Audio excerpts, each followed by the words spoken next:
The folks are back live here, and we have the agriculture display. And this year we're focusing on making bread. It's a wheat harvest for this year. Last year's one was concentrating on beer seed, or barley. This year's combine is a Class Trion 750. Has a grain tank capacity of 13,500 litres and 466 horsepower. On carting duty we have a Fendt 728, and on baling duty I'm not sure what this is yet. I think it's either 340 or 440 New Holland. On spraying duty we have the usual Fast Track 422O. And drilling we have I think it's either 6M or 6R. Looks like a 185 maybe. Girls, good afternoon. Welcome Wait till that to come day round. 1 of the Royal Norfolk Show 2026. So sit back and enjoy. Yes, it's a warm one. Come and join us at the railings here. We're going to give you a demonstration so you've got an opportunity to cool off. One of my favourite things of the show. Have a rest and listen to our dulcet Norfolk and Suffolk accents so far. to tell you a story. We're going to tell you a story this year about the crop of wheat. We're going to take you through the whole season, from drilling that crop of wheat through to harvesting that crop of wheat, what happens in that in-between time. We're going to look at the past and how it used to be done in the past, and we're going to bring you right up to the future and show you some real modern machines on how things are done today. So come and join us. We're going to kick off in roughly about 5 minutes time. I need to take you back to last year, September last year. So last year's crop has been harvested, and we're now going to talk about soil. Soil is important because obviously the crop is not going to grow if we haven't got quality soil. And I'm going to hand over to Carl just for a couple of seconds, and he's going to talk about soil to us, why the farmer needs to know his soil structure, and then how to grow crops in that soil. Thank you, Carl.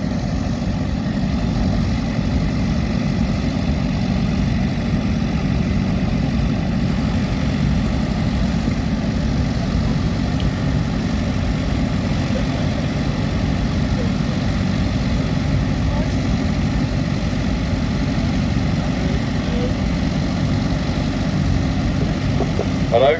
We're awake. This one works as well, Carl. I thought you were a technical guy. You're pushing the wrong button. Heat getting to us, so that's alright. Well, good afternoon everyone. Welcome to the demo ring, as Chris has said. My name's Carl Whiteland. I'm Group Innovations and Trials Manager at Ben Burgess, your local John Deere dealer. So I've been asked just to come and give a brief overview on planting wheat with Chris. But it all starts with the soil. We need to know what is underneath us, how to look after it, what's there, what nutrition, things like that, to grow your perfect crop of wheat. Because at the end of the day, we all want to aim towards the magic 10 ton, and each seed that we grow, we want to have multiple years with great in it. So we need to understand, but how do we understand what's in our soil?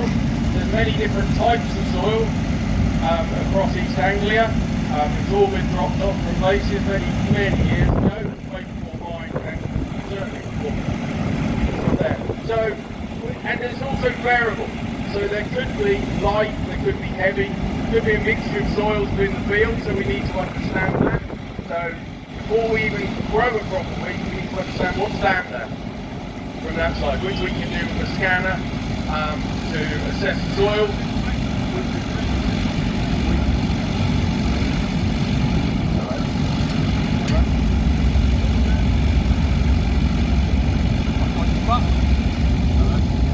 Hello. You got technical issues? What's underneath, we might drag a scanner through the soils to see what conductivity is. We can then produce a map to know our soil type, and then we bring it in from there. But like I say, there is many different soils, sand, like when you go down the A11 you might see it blow across in some heavy wind. To what we've got here in Norfolk, silt, some sandy loam, many different characteristics build it up. But what we need to do is understand that from there. So also what can affect growing a crop of wheat is actually compaction. So we need to understand whether the ground is compacted, how it's built up. Just to give you an idea, if you take a sample of soil, 50% of what's under us is minerals, so it's our sand, silt, clay, from there. 25% is water, and the rest is made up for air. So it's got to be in good condition. It's got to have plenty of room, plenty of air and moisture in there to allow these seeds to grow. But we've got to also look after it as we're working the land, because it is what we need. So what we don't want is heavy machinery on small tyres. That's where you'll see our modern equipment now is on larger wheels. So we've got a bigger volume of air, so we have less ground compaction. But also some of the equipment that we're using now, modern day equipment, we're using to take the compaction out of the land, or even not put it in to start off with. And as you'll see, combine on tracks as well later on, that will help to spread the weight across so we're not putting the compaction in the land. But it all starts off, we've got a nice stubble finish. We want to turn that soil over, so that's when Chris will come in with his plough. Okay, thank you, Carl. Just to put things in perspective, ladies and gentlemen, boys and girls, there's 12 million tonnes of wheat grown in the UK every year. I've got some in the back of my garden this year.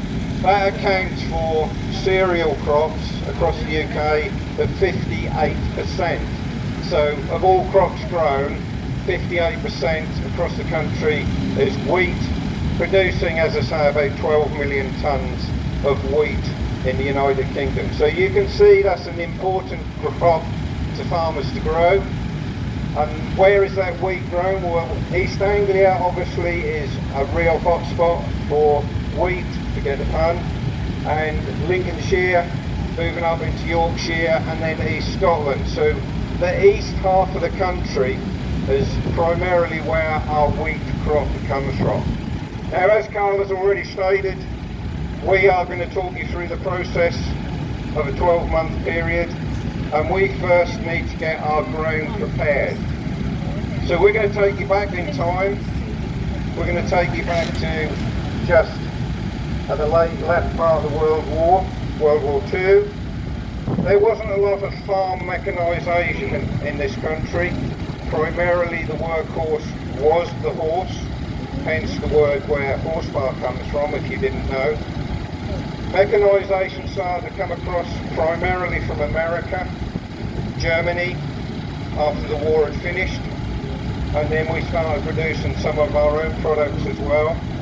And our first example, we've got a Fordson Standard, which primarily came from America originally, and then they started building this tractor in Ireland, and then subsequently in the United Kingdom. A Ford Standard, I've got a date here somewhere, yes I have, 1939 this example, 1939, and we're very grateful for the Norfolk Starting Handle Club, stand 395. So originally we would have been turned as a soil over with a plough which would have been drawn, horse drawn, possibly with Suffolk punch horses, and then mechanisation started to come along, and the standard Fordson would have been one of those examples. And here we've got an example of a Ransom's two-furrow plough, Ransom Simpson Jeffrey, which was a local company to here, not existent anymore, based at Ipswich. And the ploughing would have took place in that time.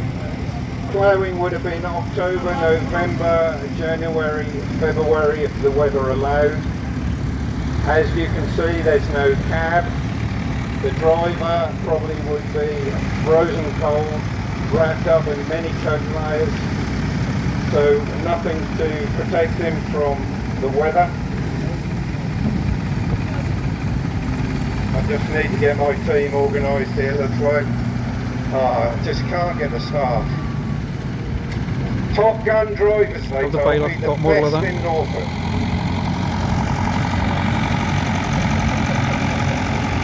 So a plough, basically, what's a plough doing? It's a big spade, really. We're turning the soil over. We're bringing from the bottom to the top. Today we don't see a plough in the field so often. We do still have ploughs, but we have big tillage and cultivation equipment doing a very similar job. So as he does his last run, again, just an example, and this would be roughly the speed he would be going in the field. Obviously the forest would be in the ground, turning the soil. I'd go wrong if we did that today. And you can just imagine the board driver, how long he would be in the field doing this. And even if you go back a little bit further, the driver would be walking behind steering the horses, wouldn't he? Pulling the plough. Okay, so once we've ploughed our field, or we've got the soil turned over, we obviously then need to prepare the ground and plant a seed. And Carl is going to explain to us with this lovely piece of equipment from Ben Burgess, John Deere, with a Coon drill. And Carl's just going to explain what happens and how we get the seed precisionally in the ground. Thank you, Carl.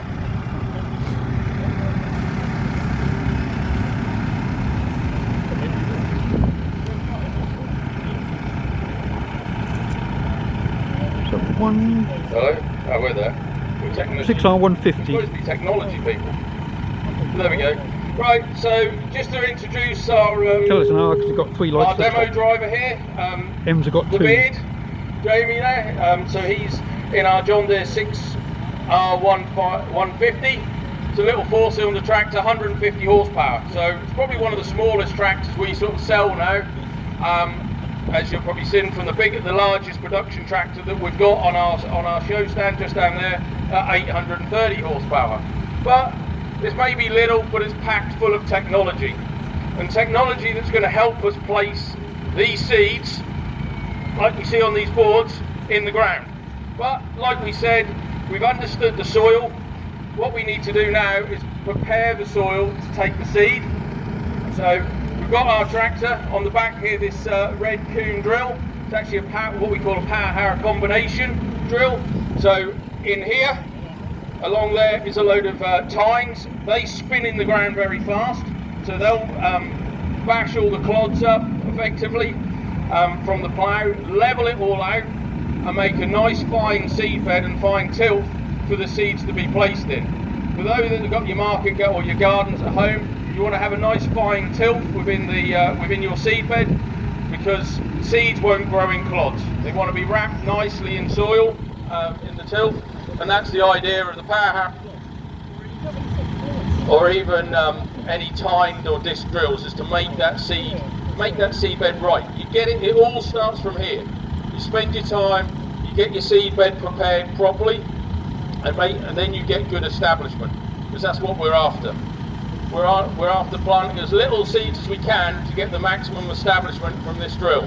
So we've turned all the soil, we've rotivated it, we've power harrowed it, mixed it all up, got a nice fine tilth. We've put it back down again, so we've lifted it, we've compacted it back down again, and then these rows of discs at the back here, they then cut a slot. So Chris is the other end, but there we go. They then cut a slot. This just gives you a simulation of the slot that it's cut in, and in this slot it then places the seeds. This just gives you an idea. That's of what we call a 1 metre square, and in there is 20 grams of seed. Over a hectare, which is 100 by 100, roughly about a football pitch, we'll plant 200 seeds to grow our wheat yield, and that's the idea. But also what we've done, as we said, you know, you can see an example on this board of different colours. That's what our soil is effectively like. We've got different different makeup of our soil across. So what we can actually do with the GPS technology, which we haven't spoken about yet, is vary our seed rate. So we put more or less seeds on.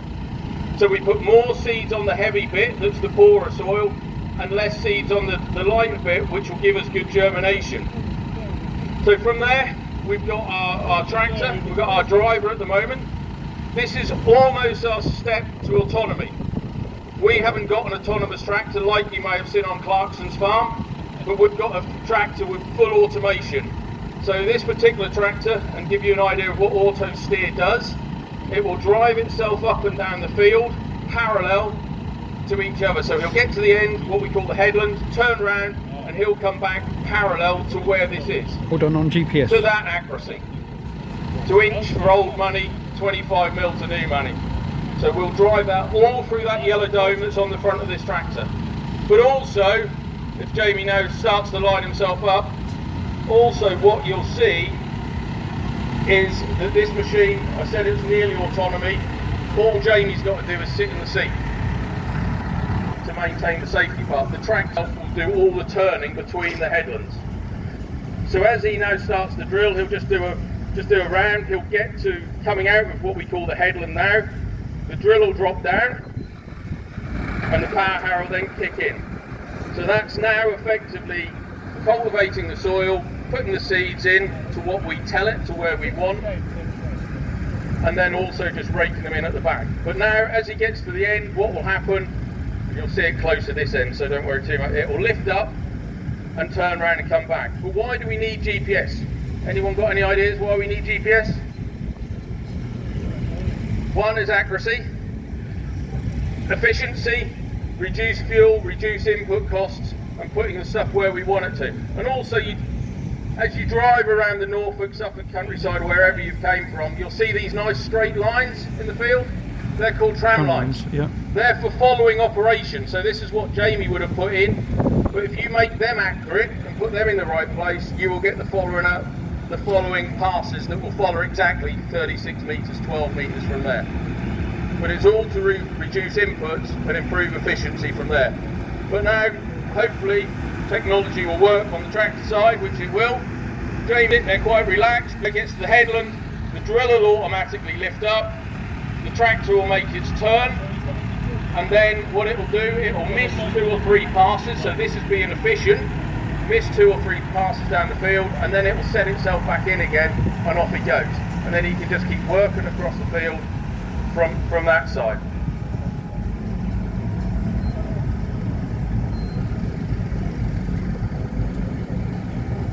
So now that should drop down again, and then he's off on his next pass, and away you go. So we've prepared the soil, we've drilled it, we've been in the ideal conditions in September time. September is the optimum, or late September, October is the optimum to give the most growing degree days, and then we've got to feed it in March. Yes, we have, Carl. So we've placed our seed precision. Yes. We now want that seed to grow, or start to grow. So we need to look after our seeds. No different to our tomato plants that we've got growing at home in our greenhouse. I'm sure every so often there's some tomarite comes out, goes in the watering can. And we're doing exactly the same thing here. So I'm going to again take you back in time a little bit.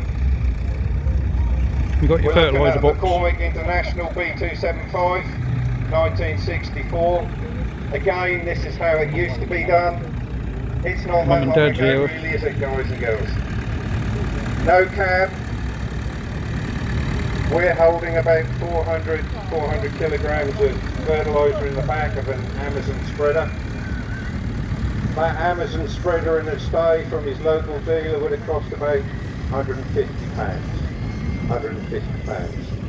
So what are we doing here? We're actually feeding the crop. We're feeding the crop. Yeah, one more round, that's it. Come on. Guys, again, no air conditioned cab. This is how it used to be done. The guys used to be sitting outside in all weather conditions, basically, all to put food on our table. That's the thing that we need to remember, isn't it? The farmer, yes, he needs to make a profit, and we're talking about wheat seeds today. So he sows wheat seeds and he sells wheat seeds, and that's how he's making his profit. But look at all the hard work that's done throughout the year to get that harvest. Okay, we're going to take a step in a slightly different direction now. because we're now again going to talk For the today, horse. before I hand over to Carl to give us some technical information and why we need this machine. I'm going to put it in simple terms to you, ladies and gentlemen, boys and girls. No, it's a Look at this as a Converland big syringe. sprayer. It's a vaccination machine. So let me explain simply. We don't like to hear the word COVID. It wasn't so long ago that we all went and had an injection Wasn't a thing. to help us against getting COVID in the future. And we have vaccinations for various things because we want to look after our health. This is official name as a crop sprayer, but if it helps you, we're going to call it a vaccination machine because it's exactly what it's doing. It's vaccinating the crop against diseases and to help the crop grow. Okay, this machine is a brand new machine from Converland. Kindly today represented from PEX with the latest JCB fast track on the front. Oh boy, look at that. JCB being a UK massive global organisation, we're proud to be British, built in Derbyshire. Coupled up with a Converland sprayer, 36 metre sprayer. The only technical bit I know about this sprayer, so I'm going to get in there before Carl gets too excited. It's got cameras on that car. And the cameras will tell me between the difference between brown and green, and it will also tell me whether it's a broad leaf on the plant or a thin leaf on the plant. And if you think about it and the technology that involves, that's quite interesting. We're going to show you how it's done today, and then we're going to compare that with a little machine, how it used to be done in yesteryear. Over to Carl. Thank you, Chris. Right, so you've just seen another Chris, the operator of this machine, has just opened his wings. So there are 36 metres wide, up and down a football pitch once, and you'd have covered the whole football pitch. So you'll see as he just lifts and whatever he's planning about doing. Along this boom whip, we've got nozzles every 50 centimetres, and we're optimised to try and maintain about 50 centimetres off the crop. So with the liquid that comes out, whether it be a herbicide to treat some weeds, or from there, and fertiliser, because we'll also feed the crop with fertiliser as well, so we'll put that on as a liquid form rather than a granulated form, what you've seen. They'll come out at 50 centimetres, and every one's metered. So what we're looking to do is probably 200 litres, the size of a football pitch, will be applied.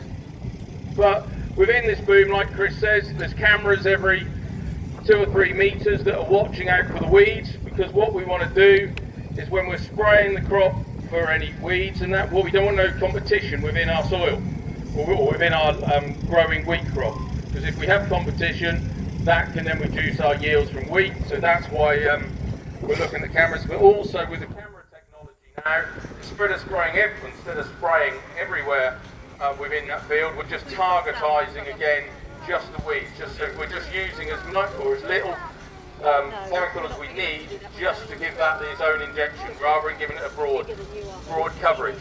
So that makes efficiencies, environmental friendly, and brings from there. But remember I said about tram lines?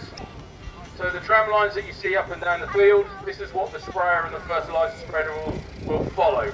So that's why with Jamie with his drill, we want to use GPS technology to make sure that we are putting them in every 36 metres from that side. Also, when we're feeding the crop with the latest technology, and if you've seen Clarkson's farm this time, we're using satellite imagery, we're using drones to actually look down on the crop. So from about March time, when cloud coverage starts to clear, yes, from there, they'll take satellite images every 2 or 3 days, they'll compute them.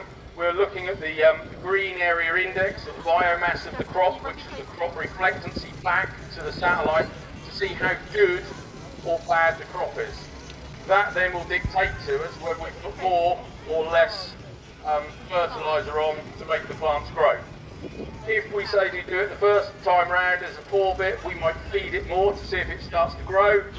And then our second and third application, we might say, well, actually, he's not going to grow no more. He might be in a poor bit of soil or something like that, so he's not going to grow, so we'll actually put less on him. We'll put enough on him to keep him going, but we won't feed more, so that makes us more efficiency, and we're just targetising what we need and where. And that's all using GPS technology as well. Well, Chris will now just fire up just to give you an example demonstration of what it looks like coming out of the back. Just for demonstration purposes, he's probably tuned the application rate quite high so you can actually see it. It's probably on 400, 500 litres a hectare, but you can see. But what it's actually designed to do is give droplets at the right size so it gets maximum coverage to the plant to protect from maybe disease. There's a thing called yellow rust that then will affect the plant, so we can't, photosynthesis can't take place, and actually will then start to reduce the yield. But also, if you get the end there, Chris, that'll cool you down. Yeah, thank you, Carl. I want to be awkward now. I know we haven't planned this. I want to bring my little sprayer in as well now, on his little Super Dexter, with his Ransom sprayer on the back. He's got a 4-metre boom. Carl, this is how it used to be done.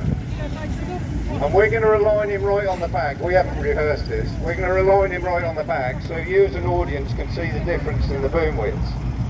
Again, this man, as you can see, is in his full air-conditioned cab. He's got full PPE as well. Full PPE. Yeah. He's got his sun hat on today. That's his air conditioning. So we've got a little Fortune Dexter here. UK built, Dagenham. And then I'll keep metric. It's got a 4-metre boom, again made by Ransom, Sims and Jeffries at Ipswich. So, guys and girls, this is how it used to be done. This is the width he would be spraying at a time, and you can see a fair comparison against my little sprayer and Carl's 36 metre. I think if we ask them nicely, they both can switch their booms on, can't they? And then we can both have a shower.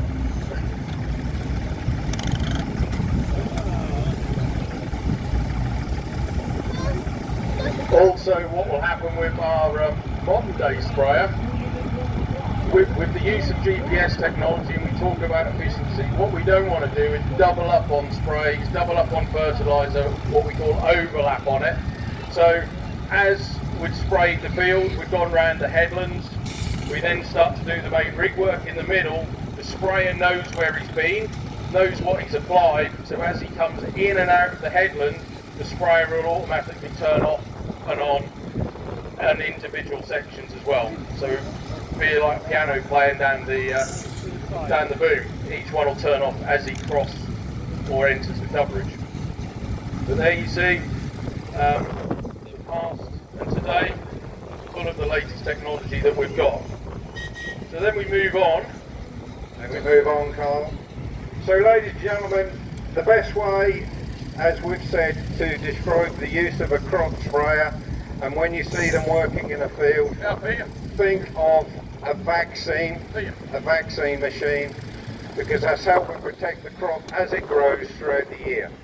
So if we just remind you, we've turned the soil, we've planted the seed, we've fed the seed, and we've looked after the seed with our vaccine machine so the crop is growing. We get to this time of the year now, and in Norfolk, I would guess with this weather, we're going to see our first combines rolling, probably within the next 7 to 10 days if the sun keeps like this. Can't wait. Back in the day, harvest primarily would have been in the month of September. And I want to introduce you to a piece of equipment now. This is how harvest used to be done. And again, if we think about it, it's not actually that long ago. So these guys just need to set themselves up. Again, the mechanisation initially after World War II came in from the United States of America. So we've got a Massey Harris binder here of the 1930s. This would have been wheel driven, and this example is wheel driven because originally that would have been pulled by horses. Okay? So these guys are going to turn around and set up, and hopefully we're going to have an example of a working binder in working condition. Right, boys. A binder in working condition. So, just to take you back to our wheat crop, the wheat obviously is now fully grown, and this is what we now call harvest time. So we're showing you harvest of the past, and then we will talk about harvest of the present day.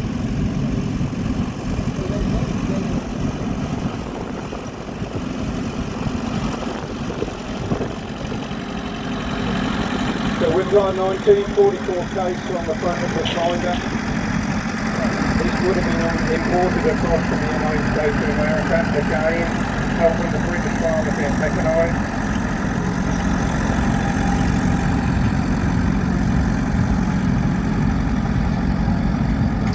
So as you can see, there's small bundles of the wheat crop coming out, okay? Well done guys, thank you. Now what ultimately would happen in the day, these would have all been stood up into sheaves, and they tell me, I learned something yesterday, every day is a school day. You had to hear the church bells 3 times, so 3 consecutive Sundays, before you then come and pick the sheaves up. And somebody's nodding their head. So you used to listen to the church bells on a Sunday, you needed to hear them for 3 weeks on the trot, and then the sheaves hopefully would be able to be picked up. So we've got some very kind guys here. They're not picking full sheaves up today, but to give you an example of how again it used to work, this would probably been in the month of September in the day. A hard job, probably a hot job.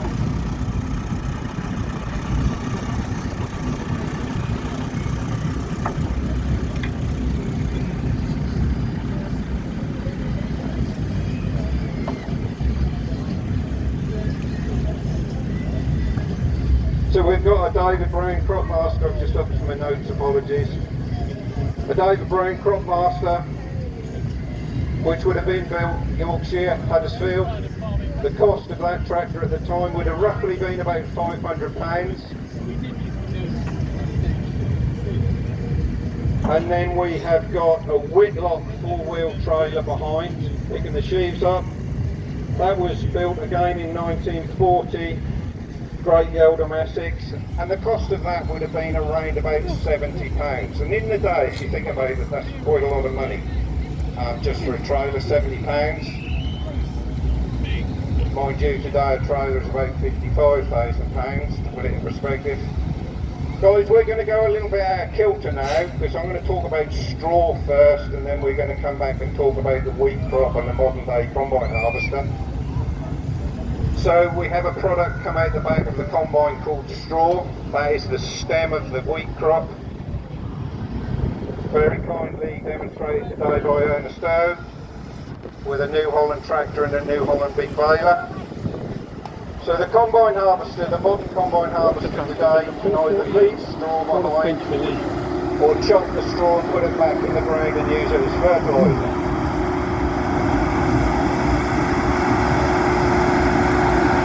A lot of the farmers today are choosing to leave the straw, and you will see very shortly around the Norfolk and Suffolk countryside big balers running around, and they are collecting this Last year. and they are getting totally into what we call a big bale. That big bale out of this baler is going to be a weight of about 600 kilograms, The model of so that. 2 to a tonne there or thereabouts. And that straw is going to be used for either crop feed, crop bedding, animal bedding. It could be used for a type of building material similar to a chipboard, so it goes to a processing plant, to be processed into a straw board. Or local to here we've got Snetterden, which is a straw power station. So they take the straw bales and actually burn them and turn that into electricity or gas, and that's put into the network.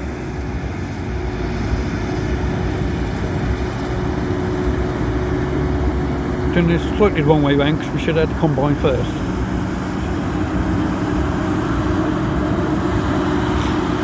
That gorgeous T7340. So this boiler is going to produce a fire of 1.2 litres void or 0.9 of a litre high, and there's a payload about 600 kilograms. Okay, ladies and gentlemen, this comes to the finale. We tend to call this machine irrelevant of the colour, but today we're represented by Classmans. Class is a German company, and they have their headquarters in Bury St Edmunds, Suffolk, and a local dealer to you here up in Norfolk. We have a medium-sized You could look at this Triumph. as a big bread 30-foot making machine, header on there. and I'll give you some statistics in a minute. It's just going to make a lot of noise shortly. A 466 horsepower. So the example today is a Triumph 760, powered by tracks at the front to propel the machine. It has a 10.3 metre kilowatt. The grain tank, we'll talk about the grain tank in a minute, but it roughly holds 11 tonnes, which is 12,500 litres.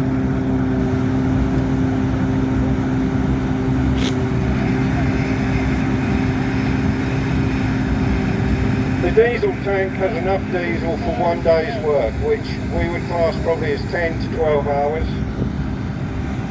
This is the sad part about things. If we was to take this combine harvester across the road to Sainsbury's and fill at the diesel pump, that's going to cost about £2,160 to fill the diesel tank, and that's just for 12 hours work.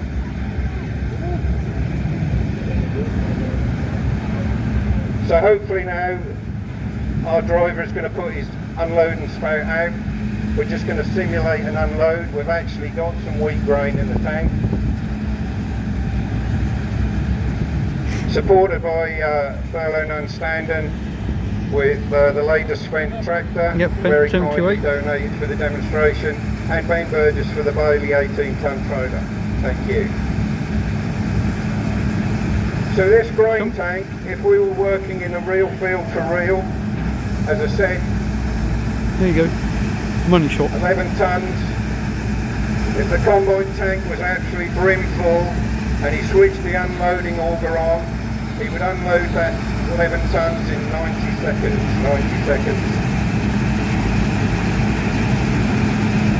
So what we're going to do, for those of you that are doing this, I want to come up here because we're very quickly going to talk about a combine harvester and how it works.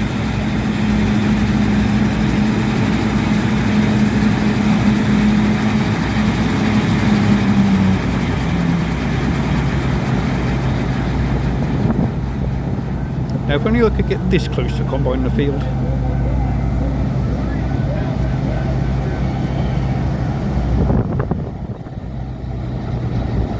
Okay, ladies and gentlemen, if you want to just move along, if you did want to see in detail the cost of this combine, that's what I was looking for. It's got a 510 horsepower engine, and you're not going to get much change out of £767,000. We call this a big bread making machine because basically, yes, Carl, we measured it against my stick before. It's still on the table.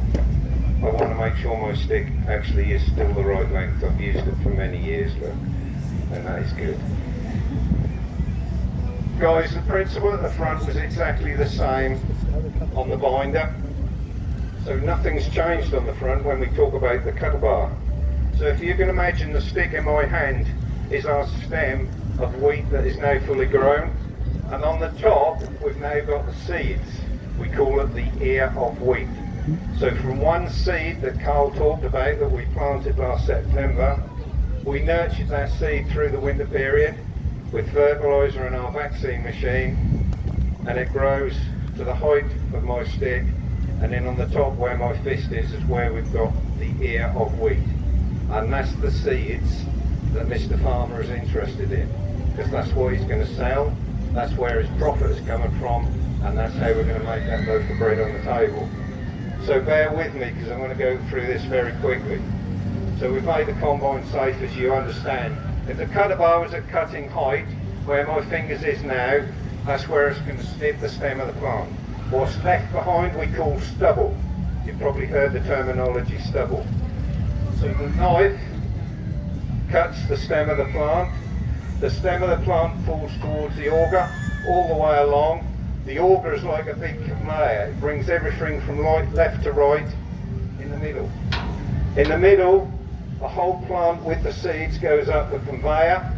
Once it gets to the top of the conveyor, which is just underneath the cab, we have a massive cylinder going round very fast. We call it the thrashing drum. The thrashing drum. And what I failed to say in the olden days, if I can say the olden days, when we had the binder demonstrated, they would do the thrashing statically later on, which would primarily be in the winter time, and it would be a static thrashing drum. So we've now got a mobile thrashing drum, which is the heart of the combine harvester. That drum is going around, as I said, very, very fast. It has a concave or a grate underneath. Through centrifugal force and a rubbing action, we are separating the seeds from that ear of wheat away from the stem of the plant. The seeds go through a sieving system with a blast of air, and then with a conveyor, they end up in the big grain tank behind the cab. So we've stored the seeds, and then, if you heard me already discuss, we call the stem that's left, goes through the back of the combine. We call that straw. We can either have a chopping mechanism in place on the back of the combine where the straw is chopped up finely and blasted back onto the ground. Hence, it's going to be used for fertiliser ready for the following year's crop. Or we can what we call windrow, in other words, keep the straw in a good condition, and where we had the big baler come through, we can bale the crop and use the straw as we've already discussed. Okay, so guys and girls, that's the combine harvester. What then happens to get our bread? So Mr. Farmer will sell his seeds. Guys and girls, do you want to just... Guys, we've got some wheat seed here. If you'd like to have a feely touch, if you just cut your hands, Carl put some seed in your hands. Please, please do not put it in your mouth. It's just to get a feel of the texture and to look at what a wheat seed looks like. Born and bred on a farm. Born and bred on a farm. Once you've finished, bear with the mic because I'm going out of range. Once you've finished with the seed, just throw it on the floor because we're in the feeding the birds at the Royal Norfolk show. So Mr. Farmer will sell his wheat seed to a miller who's going to grind that wheat into a flour. A poor example of a flour, but with ground some wheat flour, and ultimately that flour is going to go to the bakery to get your loaf of bread on the table. So that was a very quick story of where your loaf of bread comes from. Obviously wheat is used in cereals and other things, and just to keep the boys across the road, and I'm a Suffolk lad myself, the new ghost ship is a wheat beer as well. Ladies and gentlemen, that concludes our time and our demonstration of the wheat seed. Chris, Sorry, you forgot something. I've forgotten something. The most important thing that we've been struggling with is technology. Yes, So not only is this a bread making machine, but it's also a data harvester. yes indeed. So, you should have remembered that, Chris. So, just to finish my precision story, my GPS, we've precisely planted the wheat seeds, we've looked after them, we've varied the rate, we've nurtured them, we've fed them variably. We want to actually know if we've done it right or not. So, with the combine harvester, whatever colour, we are monitoring everything that goes through it and what's returned into the grain tank to produce a yield map. So then we can use that data for next year's harvest, or for what we do in the autumn for planting again. So not only is it a bread maker, it's a data maker. And we turn the circle again and we go through the whole process again, ready for next year. Ladies and gentlemen, boys and girls, thank you for your time. If there's anybody interested in a career path in agriculture, you only have to ask anybody here on the machinery stands, all the stands beside me on the left hand side. There's people more than willing to talk about you youngsters. If you're interested in a career in agriculture, there's a whole array of career paths, whether you want to be an engineer, whether you want to be a scientist, whatever it is. Just all you have to do is ask. Ladies and gentlemen, thank you for your time. Enjoy the show. Please drink plenty of water because it is very, very hot. Look after yourselves. Take care. Thank you.